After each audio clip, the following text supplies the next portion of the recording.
The screaming started just after 1 a.m.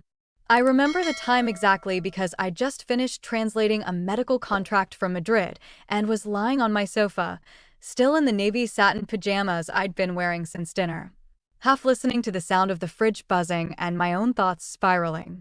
Then the scream came again. Not the startled shriek of a fight or a loud argument echoing off concrete walls. This was a different sound. Raw, ripped from the throat of a woman who knew, absolutely knew, that no one was coming to help her. I sat up straight, phone in hand, before my brain caught up. 112.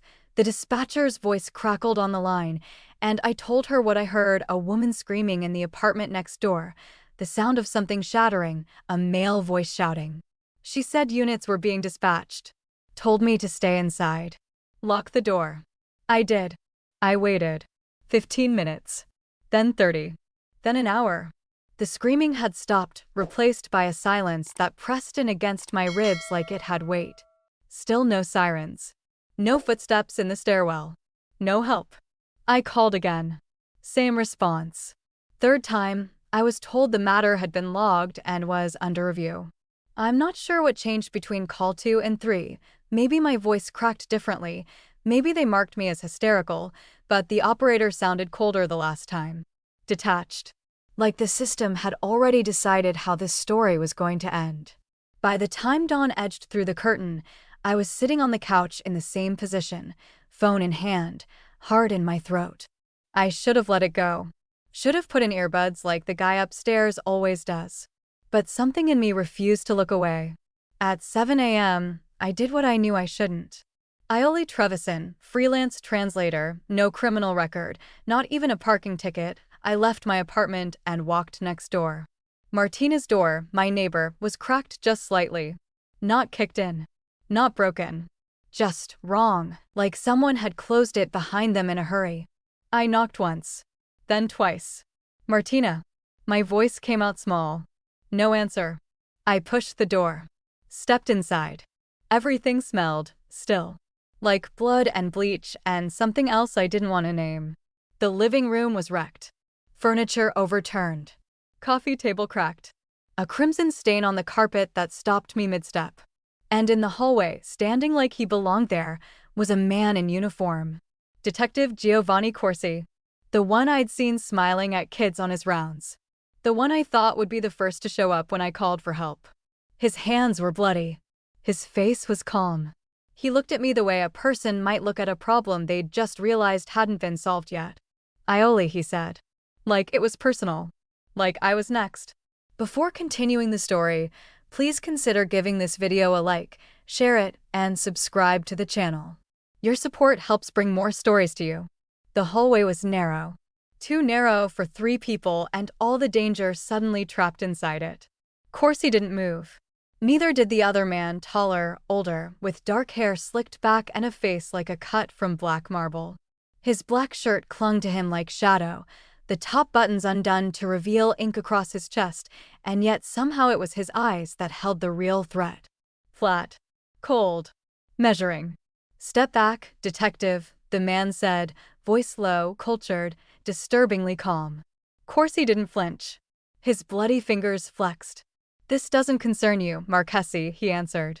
Walk away. Marchesi's eyes flicked to me, then back to Corsi. You're standing in my territory. Beating women in my territory.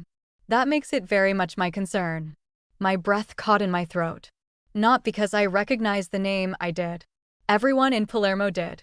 Eustorgio Marchesi was the kind of name people only said when doors were closed and windows were shut. No one saw him. No one wanted to. But here he was, real and terrifying and, for reasons I didn't understand, standing between me and death. I should have been afraid of him too. But in that moment, I wasn't. You shouldn't be here, Corsi said, squaring his shoulders. This is police business. Marchesi stepped forward, slow and sure, like he was already bored of the conversation. Funny, he said. I don't remember the NYPD being granted clearance to kill civilians in my neighborhood. Did someone rewrite the law while I wasn't looking? Corsi's jaw tightened. I could see him weighing the situation, calculating risks. But Eustorgio didn't wait for an answer. He kept walking until there was only a foot between them. I don't have time for this, Corsi muttered. She walked into something she shouldn't have. Marchesi's smile was a flash of teeth, not amusement. A warning. You mean she caught you doing cleanup for someone you don't have the spine to name? I blinked. Eustorgio already knew more than he should. Corsi reached for something inside his jacket. That's when everything exploded. Marchesi moved first. A blur of black fabric and muscle and violence.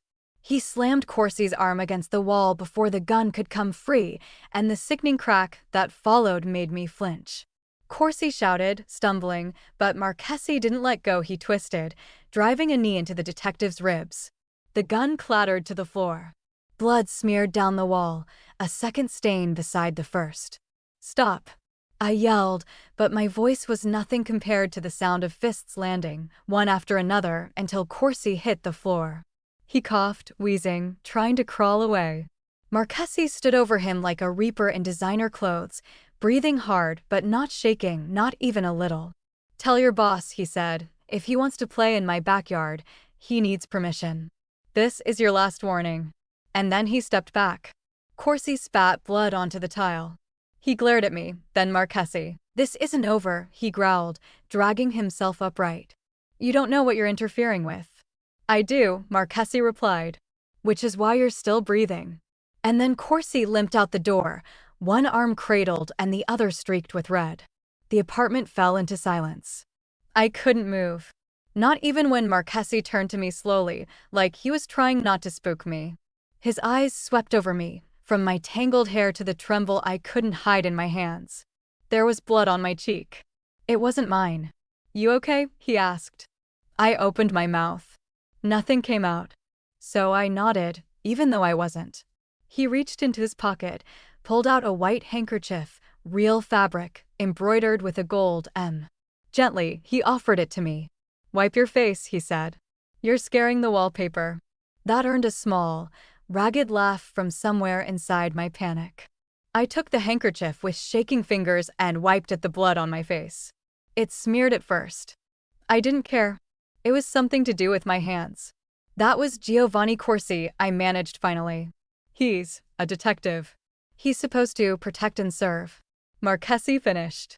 Not his kind. He serves someone, but it's not the people. He crossed the room to retrieve the gun Corsi had dropped, checked the chamber, then tucked it into the back of his waistband like it belonged there.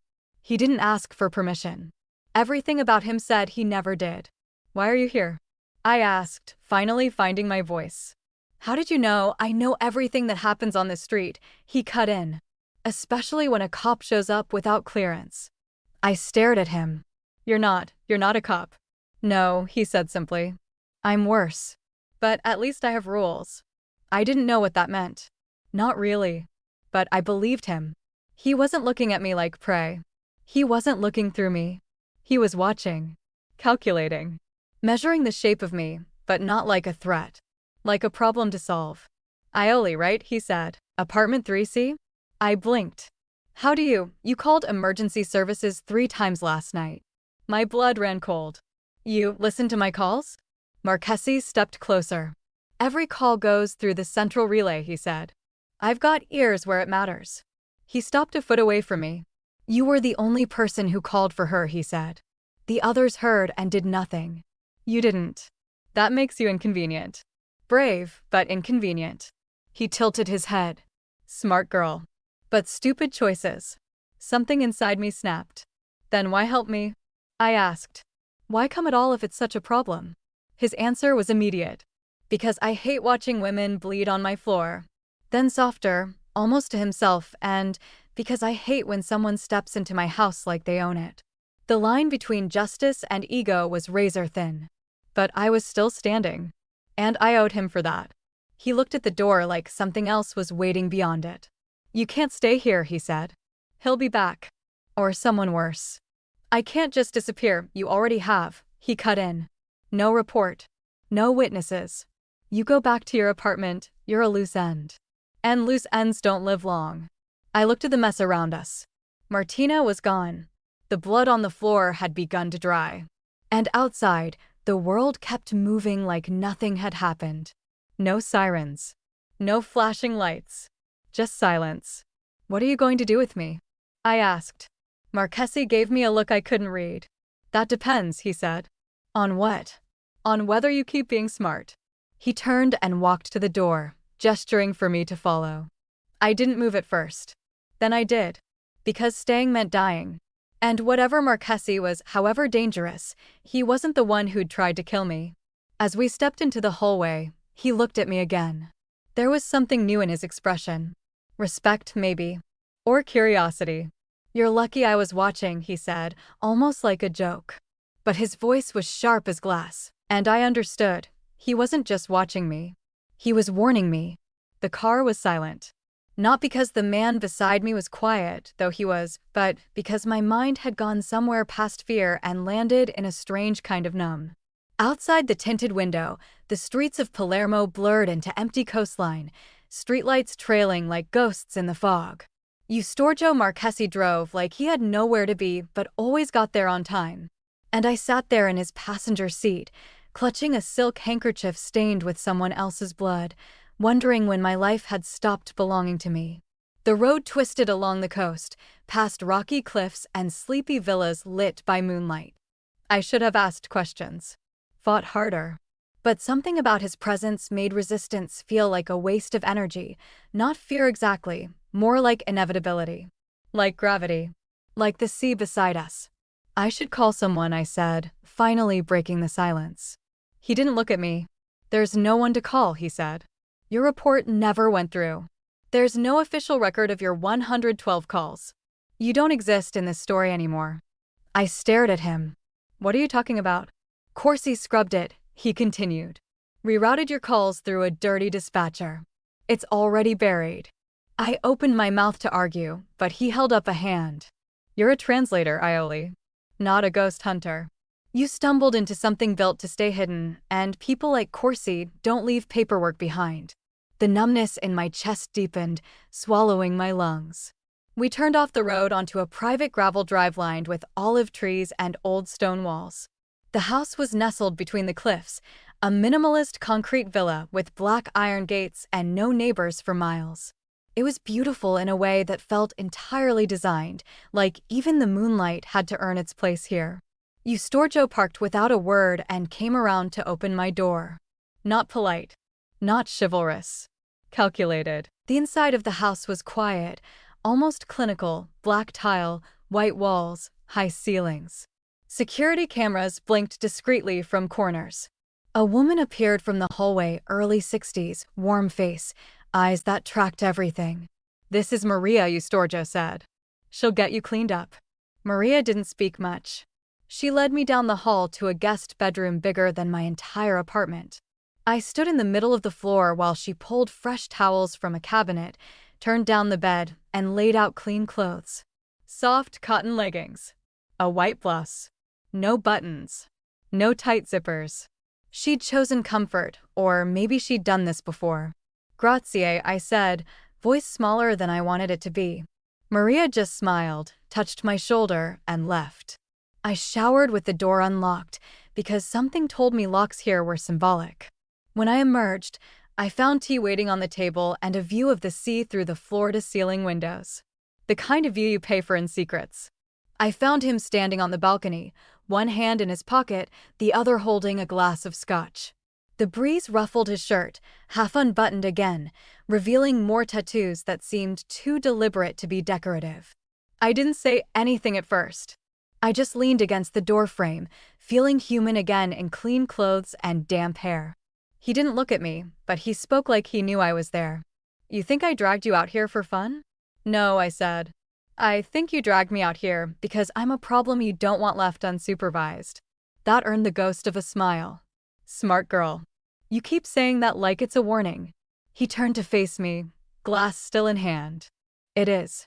Smart girls are the ones who don't let go. Who don't forget. Who leak things. So I don't erase them, but I don't let them walk away either. Wow, I said. Comforting. I'm not here to comfort you, Iole. I'm here to keep you alive. The tea sat untouched on the table behind me. I stared at him for a long moment. You could have let him kill me. He didn't blink. I don't let cops do my cleanup. And what do? I asked, stepping closer. You own a villa on the sea, you know which officers are dirty, and you've got eyes in dispatch. So, what exactly do you do, Marchesi? His eyes narrowed just slightly. I solve problems no one else wants to name. I folded my arms. That's not an answer. Fine, he said. I run clubs, ports, supply chains, and businesses that make people feel safer when they know I'm in control. Like what? Nightclubs, security firms, import companies. And the darker things under those? He gave me a look. Still smart. We stood there in silence, the sea hissing in the distance. I knew I should be afraid, but fear wasn't what I felt. I felt seen. Like he'd stripped the politeness from the situation and left only the ugly truth between us. There was something refreshing in that. I don't want to stay here, I said eventually. This isn't my world. He studied me carefully. You don't have a choice. You're a loose end, Iole. Corsi saw you. That makes you leverage. And liabilities like you tend to end up dead unless I say otherwise. I stepped back, heart racing. So you're threatening me now? No, he said simply. I'm explaining the rules. You stay here. You don't ask too many questions. You wait until this passes over, and then we figure out what to do with you. Great, I muttered. Hostage by another name. His tone shifted, a spark of amusement flickering at the edge. You know, most people cry or scream when they realize who I am. Most people aren't me. That's what I'm starting to like about you. The sun had begun to rise outside, throwing gold across the glass and floor like a spilled secret. You could have let me die, I repeated. Would have been easier. He turned his back to me, walking toward the hallway. You're smart, he said again. I hate seeing smart girls get erased. And then he was gone. I spent the rest of the day in that house, watched by invisible eyes, the sea humming like a lullaby I couldn't sleep to. Maria brought food I couldn't eat. Eustorgio didn't come back. But that night, I found myself standing in the study, walls lined with books and files, trying to find something, anything, that made sense. I found a laptop. Open. Logged in. I shouldn't have touched it. But I did. One window was still open, some kind of relay log. Time-stamped recordings of Palermo's emergency call center. My voice, clear as day, C'è una donna che sta Orlando. Credo che la stiano picchiando. Call 1. Call 2. Call 3. Each had been rerouted. Disconnected. No record in the main system. No unit dispatched. No callback. It was like I'd never called at all. I closed the laptop with shaking hands.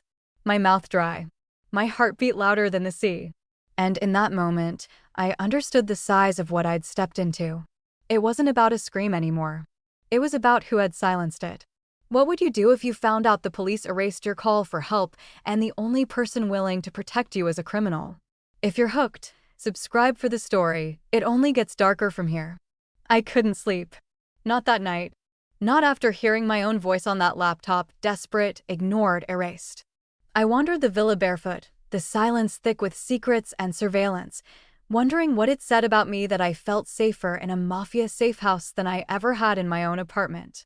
The moon was high when I slipped onto the balcony, salt in the air, the sea below whispering things I didn't want to hear.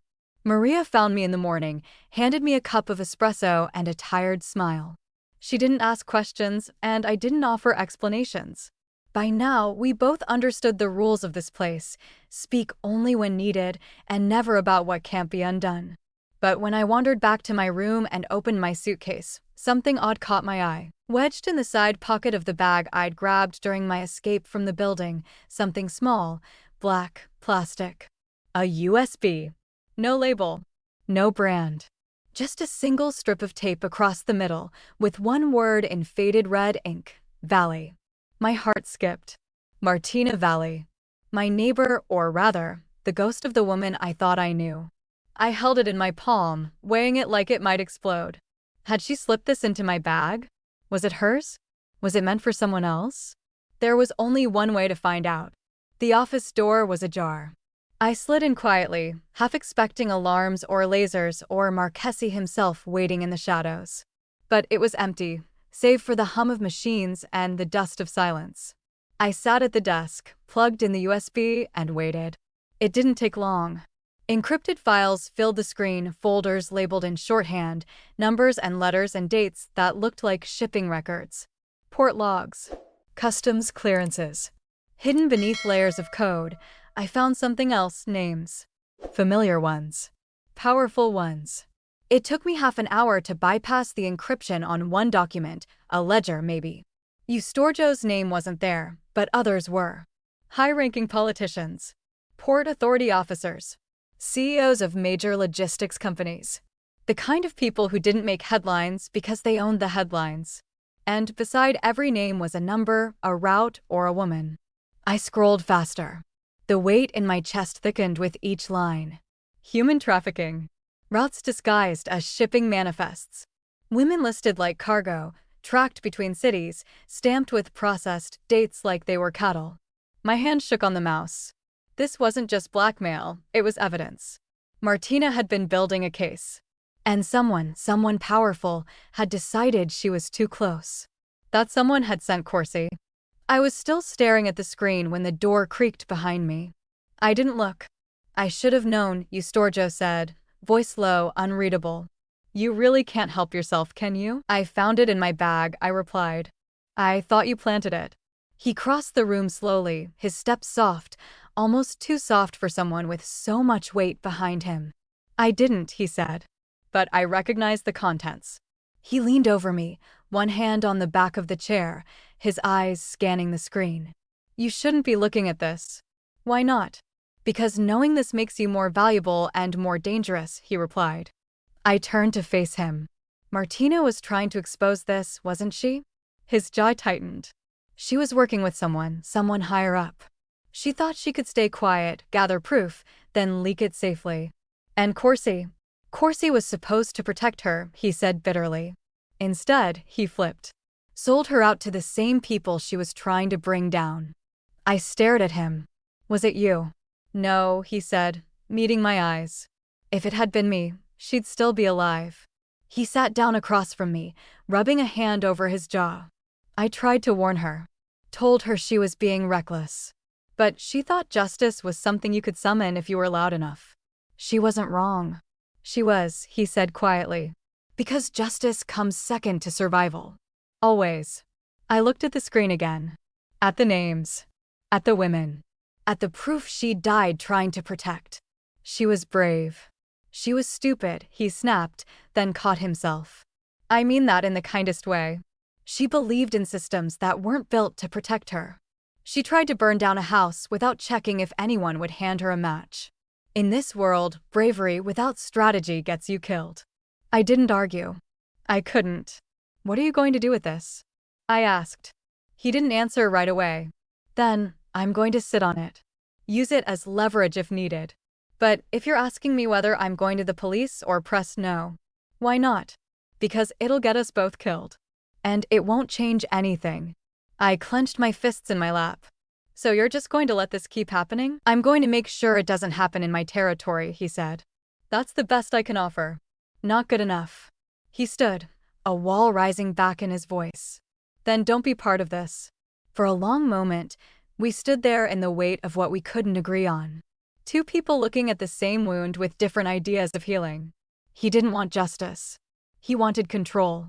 And I wasn't sure if I could live with that or if I already was. But the truth was, I had nowhere else to go. That night, something shifted. I was back in the guest room, watching the sky darken through the slatted blinds, when Maria knocked softly and said, "He's cooking." I blinked. "Cooking?" She smiled. "You should come." So I did.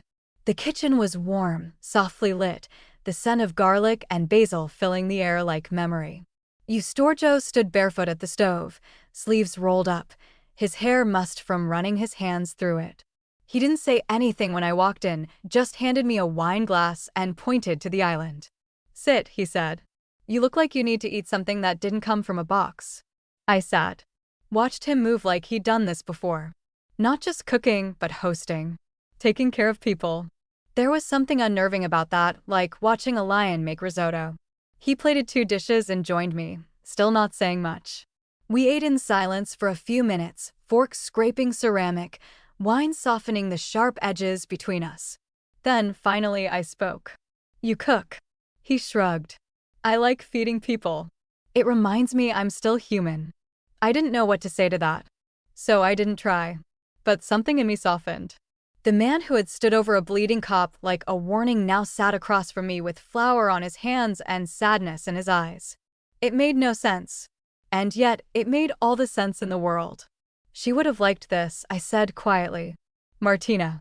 She always talked about making pasta from scratch. Said it was therapy. He looked at me. She was trying to fix something bigger than herself, he said. And that takes a kind of courage most people don't understand. Do you? Too well. I pushed my empty plate away. Are you going to erase me too? He frowned. Is that what you think I do? I think you do what needs to be done. And sometimes, people disappear in the process.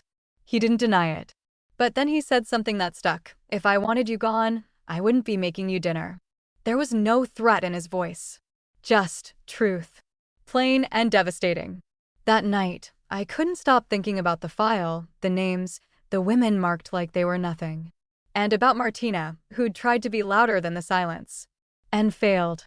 But maybe, just maybe, she hadn't been wrong. Just early. Morning came slow and heavy, like the house itself was warning me not to get too comfortable. Maria set a cup of tea on the table beside the balcony doors, steam drifting in soft curls toward the sea-salted air. I didn't think twice before lifting it. Exhaustion had made rituals automatic, and tea had become the closest thing to normalcy inside these walls. But the moment the first sip touched my tongue, something bitter crawled across the back of my throat, wrong in a way I couldn't define until it was too late. A cold wave rolled down my spine, and the cup slipped from my hand, shattering on the tile. My chest tightened as if invisible rope had wrapped around my lungs. A metallic taste filled my mouth, and suddenly my legs couldn't remember how to hold me upright. I stumbled into the wall, palms sliding uselessly across smooth plaster that offered no grip, no help, no mercy. Maria shouted my name from somewhere far away, or maybe I just wanted her to, but the world was already shrinking.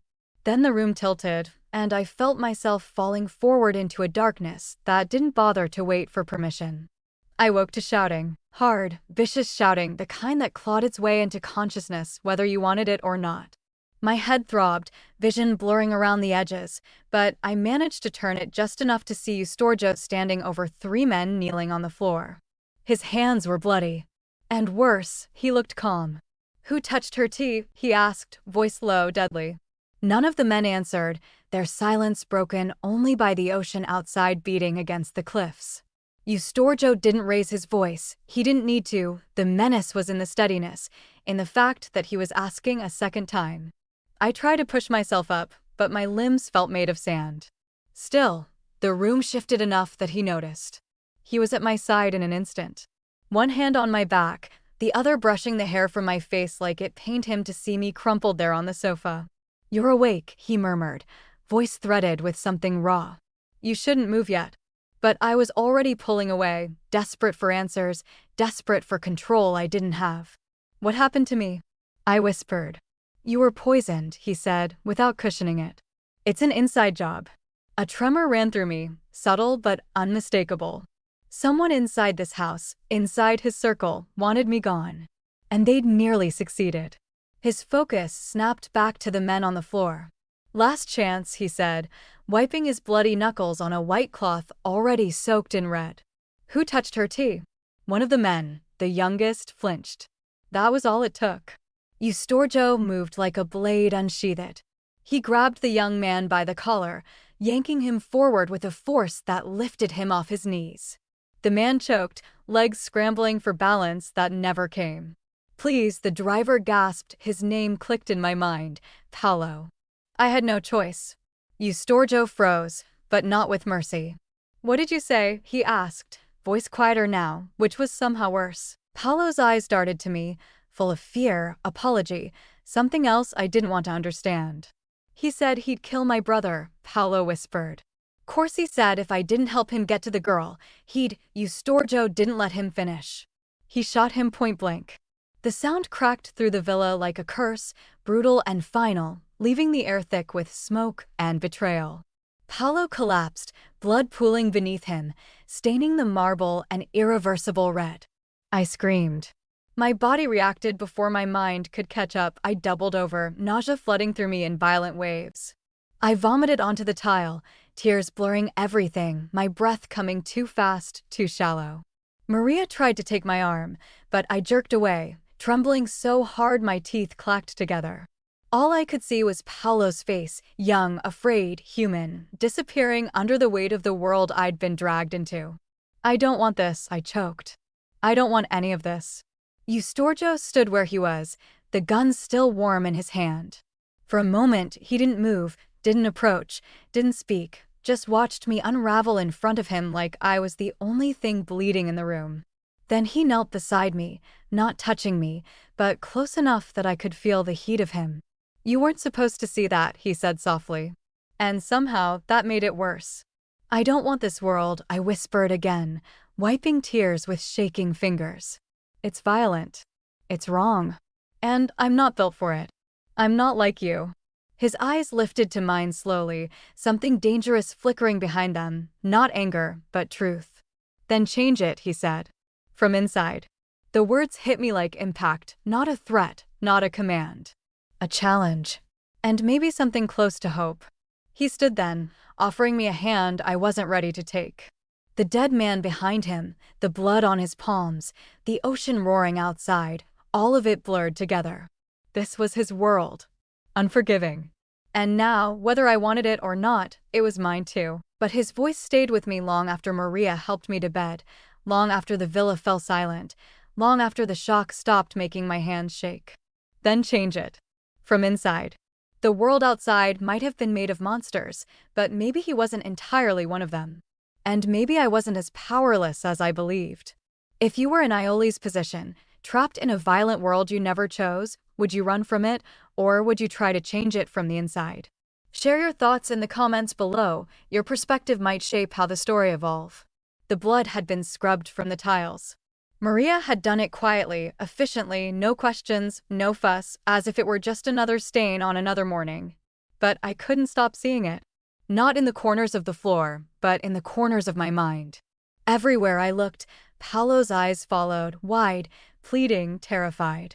It stayed with me through breakfast, through silence, through the way Eustorgio moved around the house like nothing had changed. He didn't speak of the body, didn't offer comfort or explanation. He wore grief like armor, invisible, heavy, not mine to touch. But I couldn't let it go.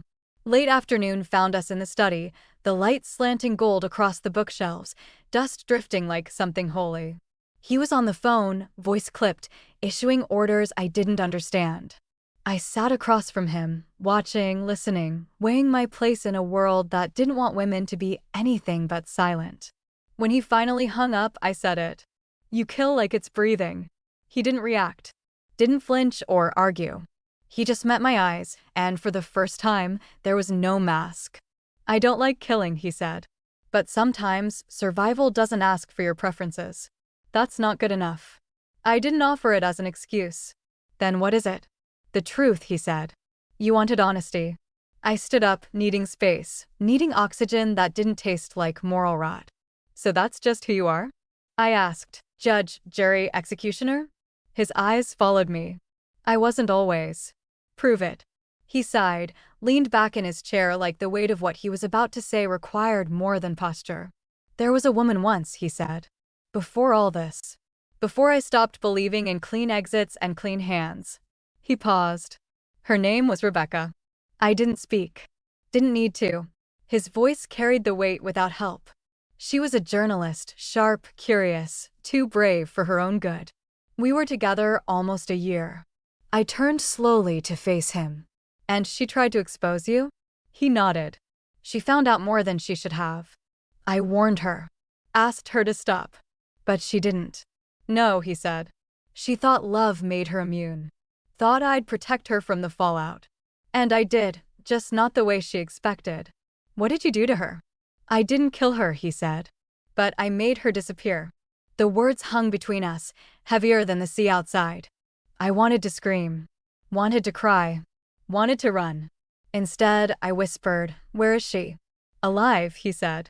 "Different name. Different life. Somewhere no one looks." "You exiled her." I saved her, he corrected. From me. From the people who would have hurt her to get to me. I closed my eyes.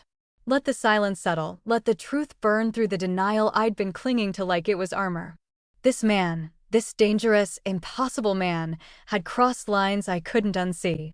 And yet, I was still standing here. When I opened my eyes, he was watching me.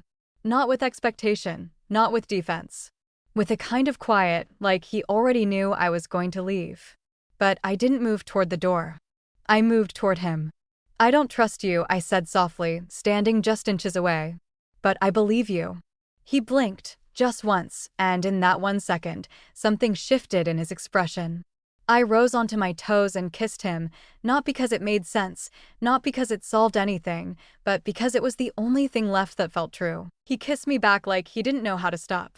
Like survival, for once, didn't ask for preferences. The moment ended too quickly, but the silence after held something different, not peace, but understanding. I stepped back and pointed to the laptop. I want to help, I said. Decode the rest of the files. But we do it my way. His brow lifted. Your way. I nodded. No unnecessary blood. No fear tactics. No making people disappear unless they're already trying to erase others first. You think you can hold me to rules? No, I said. But I can walk away. He studied me, the tension behind his eyes like the moment before a storm. Then he nodded. Deal. Just one word. But enough. We spent hours at the desk that night, the glow of the screen lighting our faces while the world outside turned dark. I decrypted names, routes, transaction logs. He explained what they meant, who paid who, where the cargo went, how legitimacy was faked. We didn't touch again. But the air between us was warmer now, less jagged. At midnight, while he was on a call, I stepped into the hallway and pulled out my phone. It was encrypted, untraceable, one of his. But I had memorized the contact years ago, buried in a past life. Luna Lazzari, former roommate, now a journalist in Milan. She owed me a favor. And she hated men like the ones in that file. I sent her a message. Need to leak something. Safely. No names. You in? A minute passed. Then 3. Then, always. I attached the first folder, stripped of metadata, compressed, clean. The beginning of a fire I hoped would spread quietly.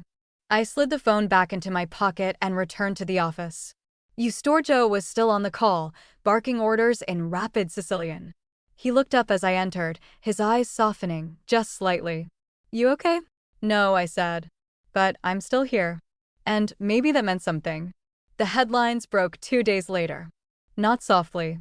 Not slowly. They detonated across the internet like fireworks laced with gasoline. Italian news sites led with words like corruption, exploitation, and human cargo. The story wasn't tied to me, not directly, but I recognized the fingerprints. Ports from Palermo to Naples were raided. Customs officers arrested. A handful of ships seized before they could vanish into international waters. The story was framed as an anonymous leak from a whistleblower inside one of the port authorities. It was just enough truth to catch fire, and just enough fiction to keep me safe. Luna had done exactly what I hoped she would. Not flashy. Not reckless. Just methodical, surgical exposure. By morning, 6 men had resigned. By nightfall, 2 more had been detained for questioning. I watched the news from the villa's guest room, legs curled beneath me, tea cooling on the table. Every image of a handcuffed executive felt like a brick being removed from the wall around my chest. I didn't feel victorious. I felt alert. Because I knew exactly who I'd just provoked. Eustorgio didn't say a word when he entered the room. He stood beside the television, arms crossed, watching the footage in silence. He didn't look at me, not at first. Then he turned slowly, jaw set, voice low. You did this. I didn't deny it. I met his gaze and said, they deserved it. His eyes darkened. That's not the point.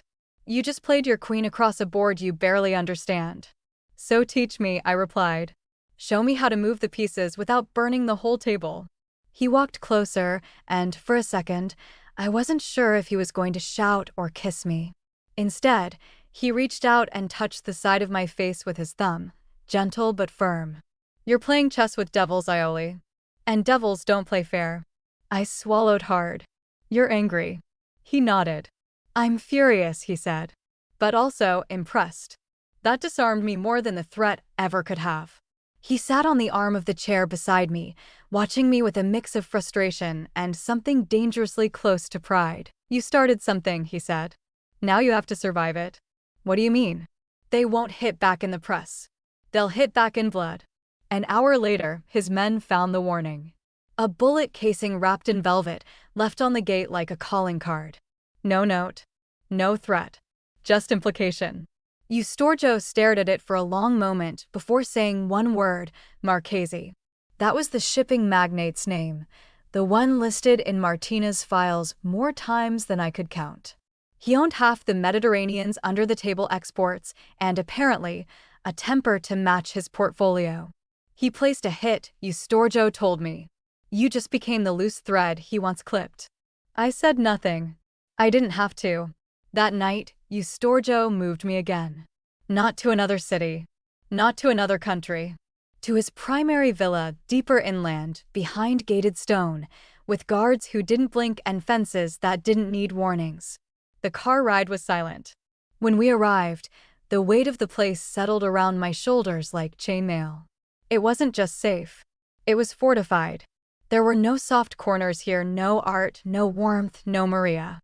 Just sleek stone, reinforced glass, and security systems humming under every surface. The kind of place designed to keep threats out or people in. I didn't sleep the first night. I paced the marble floor of the bedroom he'd given me, counting steps and watching shadows curl in the corners. There were no windows that opened, just bulletproof panes that stretched to the ceiling. For the first time since Corsi, I felt genuinely trapped. And worse, protected by someone I wasn't sure I trusted anymore. Eustorgio tried to talk to me the next morning. I ignored him. Not because I was angry, but because I was exhausted. Not physically. Morally. It felt like everything I did, even the right things, still came coated in blood. He found me in the study that afternoon. I was curled in the chair near the fireplace, staring at nothing, wrapped in a blanket that smelled like citrus and expensive soap. He sat across from me, not speaking for a long time. Then he asked, "Do you regret leaking it?" "No," I said. "But I regret how many people are willing to kill to keep things broken." He nodded once, slowly. "I told you, justice comes second to survival." I looked up at him. "But you survived. You built this entire world. At what cost?" He didn't answer right away.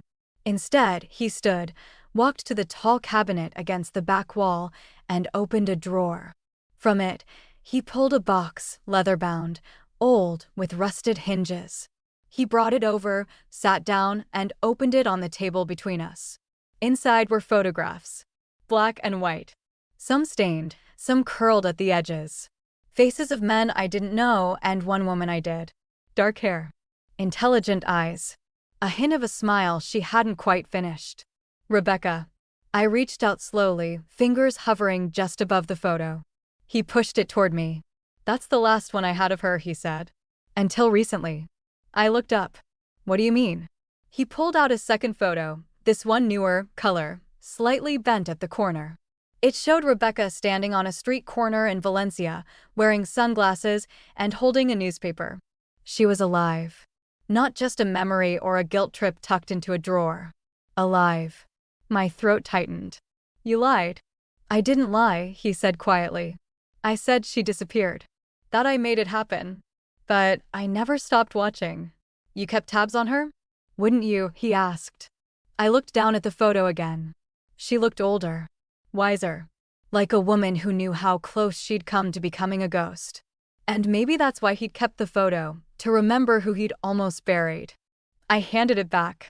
He didn't take it. Just closed the box and set it aside. "She's safe," he said.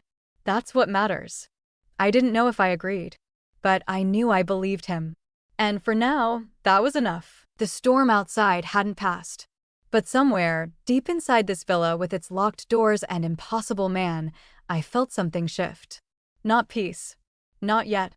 But something close. And maybe, just maybe, that was enough to keep going. I told him after dinner. The dishes still sat on the counter, untouched from the moment Maria left us alone, the house humming with quiet the way it always did before something fell apart. He leaned against the window frame, sipping scotch like it might soften whatever I was about to say.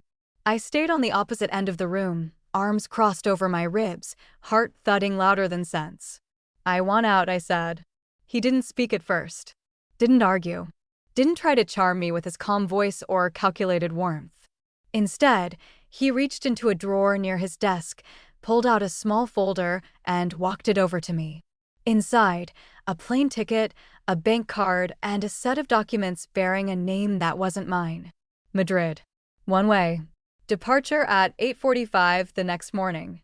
The account balance flashed at the bottom of the card's letterhead, enough to start over anywhere, no questions asked. He looked at me as I flipped through it, but he wasn't pleading. "You planned this," I said. "Prepared," he corrected. "I knew this day would come." I swallowed. "You could have stopped me." "No," he said. "I could have delayed you. But you were never mine to cage." He walked toward the door, paused, and turned. "I'll miss calling you smart girl." I blinked hard, chest tightening around the unexpected ache. "I'll miss pretending you weren't a monster," I replied. It wasn't cruel. It was just honest. The drive to the airport was quiet. No security detail. No armored car. Just me and a driver I didn't recognize, his face unreadable in the rearview mirror.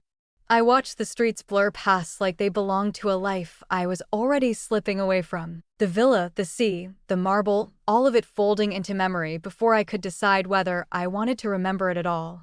Inside the terminal, I moved like someone in a dream. Ticket. Passport. Bag. Everything went smoothly, too smoothly, as if the world was rewarding me for finally trying to do the rational thing. I kept my head down, hoodie up, hair tucked back into a bun that made me feel like no one at all. Anonymous. Invisible. Safe. I was steps from security when I saw her. The girl couldn't have been more than 10. She stood near the ticket counter, shoulders hunched, a purple backpack hanging off one arm like it had been yanked too hard. A man towered above her, shouting loud and careless, dragging her wrist with fingers tight enough to bruise. She didn't cry. That's what gutted me. She didn't cry. She just stood there, eyes locked on the floor, shrinking further with every word thrown at her like a weapon. The man jerked her forward again, snapping something cruel in Spanish that made her flinch. And suddenly, I couldn't breathe. Flash. 1:07 a.m. A scream through thin apartment walls. The sound of something breaking, not just glass, not just furniture, but a woman. Me, standing in my hallway with a phone in one hand and the weight of silence pressing against my spine like a loaded gun. I was back in my building. Back in that moment. Back in the space between courage and survival where everything splinters and you decide what kind of person you're going to be. That girl's scream hadn't come yet, but it would. If not today, then soon. My hands clenched around my boarding pass. Everything Eustorgio had warned me about came flooding back. The game, the board, the devils. But this wasn't about devils. This was about the girl. And the fact that no one, not the staff, not the people in line, not the cameras, was going to stop what was happening right in front of them. Except me. If I chose to.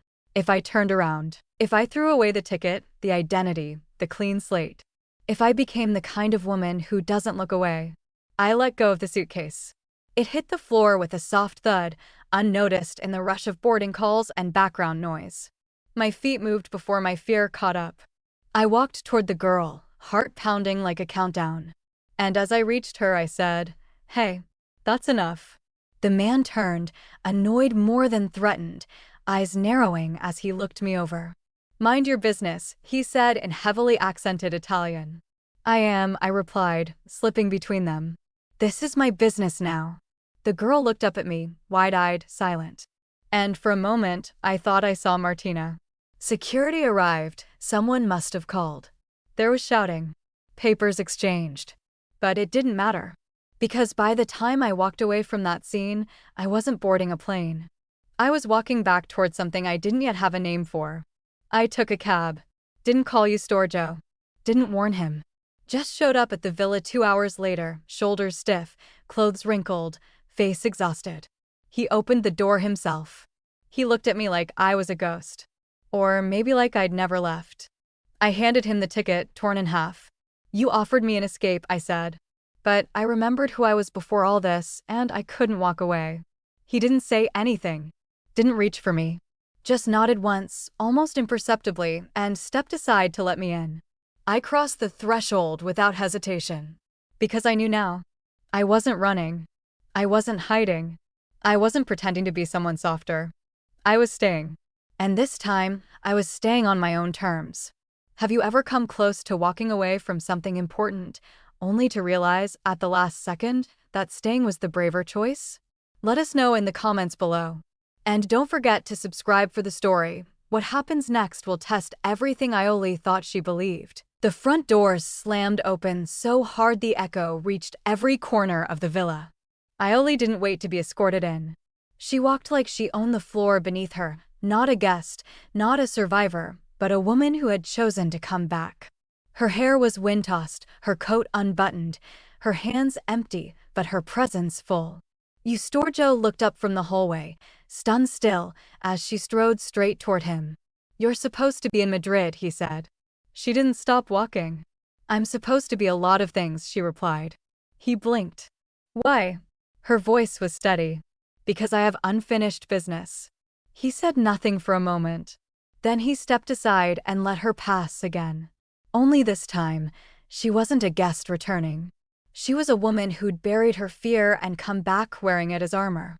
And this house, this operation, would feel her presence from this point forward. Iole didn't return to the guest room. She moved into the main wing, took the office next to his, and ordered Maria to clear space in the operations room. Eustorgio didn't question it. He just watched. Because something had changed in her eyes, not colder, but sharper. She asked for files. Names. Maps of trade routes. Transcripts of shipments that passed through Palermo's lesser-known docks. Then she asked who handled the books, and when no one could give her a straight answer, she took over herself. Every night, she sat at the long glass conference table with 2 laptops open and a folder of names she intended to erase from the system, not through death, but through removal of power. No more fake papers. No more blind transports.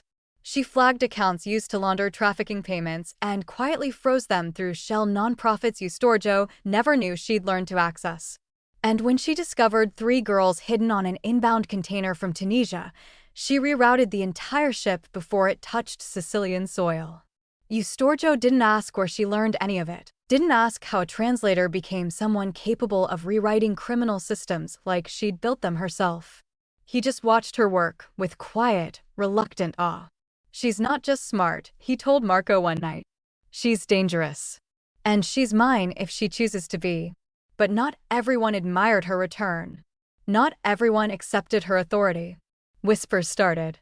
That she was too involved. Too bold. Too close to the boss. That she didn't understand the rules of the game, and worse, that she didn't care to. She didn't need to hear the whispers. She saw it in the sideways glances. In the way one lieutenant delayed her requests for manifests. In the way another tried to reroute a girl she'd explicitly removed from transport. Iole responded not with panic, but with protocol. She sent messages. Firm, professional, direct. The second time someone disobeyed her orders, they found themselves reassigned to a logistics post near the Albanian border, with no return ticket. The third time, she walked into Eustorgio's office, placed a folder on his desk, and said, "This one undermines me again. I go public." He didn't open the folder. He just nodded. Still, the threats pressed closer. One evening, while reviewing surveillance footage, Marco appeared in the doorway. "You should see this," he said. He led her down to the control room, where black and white footage played on a small monitor. And there he was. Corsi. New name. New badge. Same dead eyes. He was now attached to a federal task force assigned to anti-trafficking oversight, funded by one of the same port conglomerates Iole had just exposed. A wolf in rebranded uniform. Smiling on camera. Safe. Sanctioned. Eustorgio entered mid-playback. He said nothing, but the vein in his temple pulsed. "He's inside now," Iole said. with credentials. Eustorgio ran a hand down his face. He's not just back. He's protected. Iole turned to him. So what's your move? His jaw tightened. I don't hit officials without consequence. Not unless we can turn him into a pariah first. Then let's make him radioactive. She spent the next week building a file. Every transaction. Every location he visited under his new assignment. Every person he met with. She tracked his inconsistencies, his sudden access to private docs, his unexplained five-figure withdrawals. Meanwhile, the team grew restless. Someone within the network was feeding information to the outside. Containers were being intercepted before Eustorgio's people could redirect them. That meant surveillance had been breached. That meant someone was playing both sides. Eustorgio didn't sleep. Neither did Iole. They worked side by side now, not as protector and protected, but as equals navigating a battlefield laced with old loyalties and new threats. But she could feel the pressure building like a fuse burning slowly beneath their feet. And the explosion wasn't far. It came on a Tuesday. A routine meet at a private warehouse outside Trapani. Supplies, not people. No girls. No heat. Just a low-level exchange. Eustorgio sent only 3 men with him, enough to be safe, not enough to be seen. Iole was in the surveillance room when it happened. Multiple feeds displayed on the wall, grainy and flickering from weather interference. At first, nothing seemed wrong. Then one of the guards stopped responding to comms. Then the camera on the south side cut out. Her stomach dropped. She stood, heart pounding, as Marco rushed in behind her. What's happening? She didn't answer. She was already reaching for the manual override. The next feed came back just long enough to show a flash of gunfire. 2 bodies down.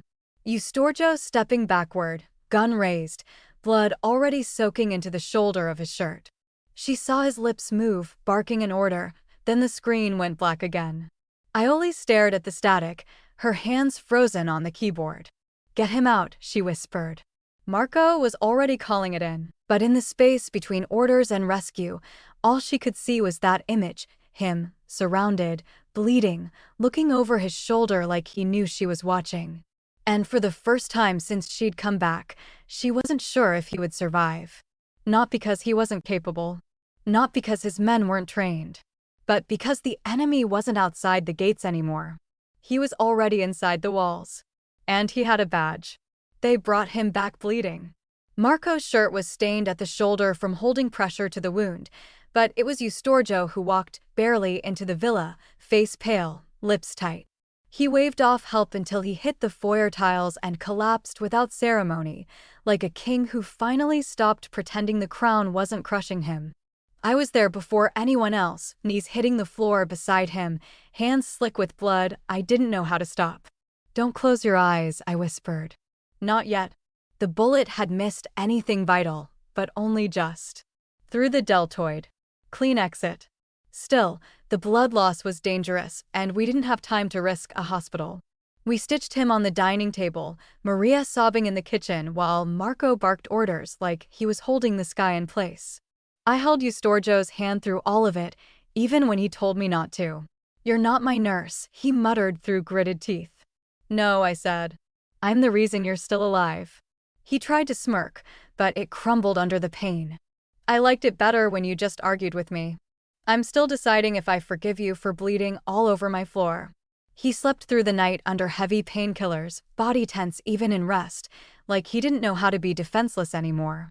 I sat beside him with the laptop open, finalizing what we'd started and what he couldn't finish. Luna and I had been working in parallel since the first leak, but this file was different. This one was nuclear. And it had Corsi's name all over it. It wasn't just corruption. It wasn't just payoffs or laundering or redirected cargo. It was execution. Clear video footage of Corsi putting a bullet in the head of a man handcuffed to a radiator. A witness who'd refused to be bought, someone Martina had tried to protect. I sent the file at 4:11 a.m. encrypted.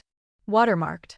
Straight to Luna, who sent it to 6 major news outlets and posted a backup clip to 3 anonymous accounts. By sunrise, it was global. By noon, the state could no longer pretend it wasn't happening. Protests broke out in Palermo, then Rome, then Naples. Screens across Italy played the grainy clip in slow motion, freezing on Corsi's face as he fired. 1,000 internet detectives matched timestamps, correlated reports, named names. The police commissioner went on leave.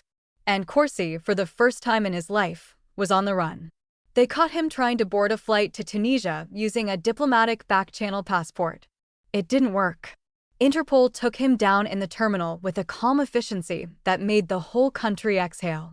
No press conference. No cuffs in front of cameras. Just silence, followed by breaking headlines: corrupt officer detained in international sting. When Eustorgio woke again, I was still by his side. His eyes opened slow, unfocused, but when he saw me, something warm passed through them like a flare behind clouds. "It's done," I said. "Corsi? Gone." He closed his eyes again, a breath escaping like it cost him something to release. "Thank you," he murmured. I shook my head. "You don't thank me. You rest. I'll handle the rest." He laughed hoarse.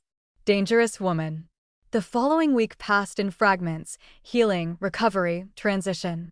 The villa slowed down, like the pulse of the place had shifted into something quieter. No more raids. No more ambushes. Just a series of phone calls Eustorgio made to his people, reshaping the lines of power from his bed, letting the empire learn what it meant to obey a man who nearly died doing the right thing. And me, at his side, rewriting how the rules would work going forward. We dismantled the worst of it: the trade lines that crossed into blood, the contacts who bought loyalty with fear. Girls were rerouted to shelters instead of buyers. Accounts were closed. Names blacklisted. And every time one of the old guard pushed back, Eustorgio said only one thing: "She decides now." I didn't want to rule, but I wanted to protect. And sometimes, those two things looked the same. So I learned. I negotiated. And I told the devils, "If you want to keep playing, the board belongs to me now." On the first day of spring, he walked again. Just the garden, slowly, each step measured. I joined him barefoot, the grass still cool beneath my toes, the sky too blue to feel real. We didn't speak at first. Just walked, me beside him, hand near his in case he stumbled. When we reached the edge of the citrus grove, he stopped and turned to me. His face looked older now, not aged, but honest. The scars didn't make him less terrifying. They made him real. He looked at me like I was the only person who could hurt him anymore. "If loving you means walking away from all of this," he said, voice rough but sure, "I will." I stared at him. "You'd give it up?" "I already have," he said. "I just need you to say when." I didn't answer right away. Instead, I took his hand, rough, warm, still healing. "I don't want you to walk away," I whispered. "Not from this. Not from me. But I want us to change it together." He smiled then. Not a smirk. Not a shield. A real smile, rare, bright, and terrifying in its sincerity. "I can do that," he said. "With you, I can do anything." We stood in the garden for a long time after that, hand in hand. No guards. No phones. No threats. Just the sound of the wind through lemon trees and the soft rhythm of two people who survived each other. Who chose each other. Against everything. He turned to me again. "You once called me a monster," he said. "I know," I replied. "And maybe you were. But you chose not to stay one." His fingers tightened around mine. "And you once were a girl who just made a phone call." I laughed softly. "Yeah," I said. "But you called me smart girl." "You still are." "No," I said. "I became dangerous too. But I never stopped being smart." We didn't need to say anything else. Not that day. Not after everything. We just stood there, the garden stretching out behind us, the world waiting in front. And we chose. This started with a scream. It ends with a choice. And I choose this, us, every time. Thank you for listening until the very end. Don't forget to like, subscribe, and share the story. There's another story like the one you just enjoyed on your left screen.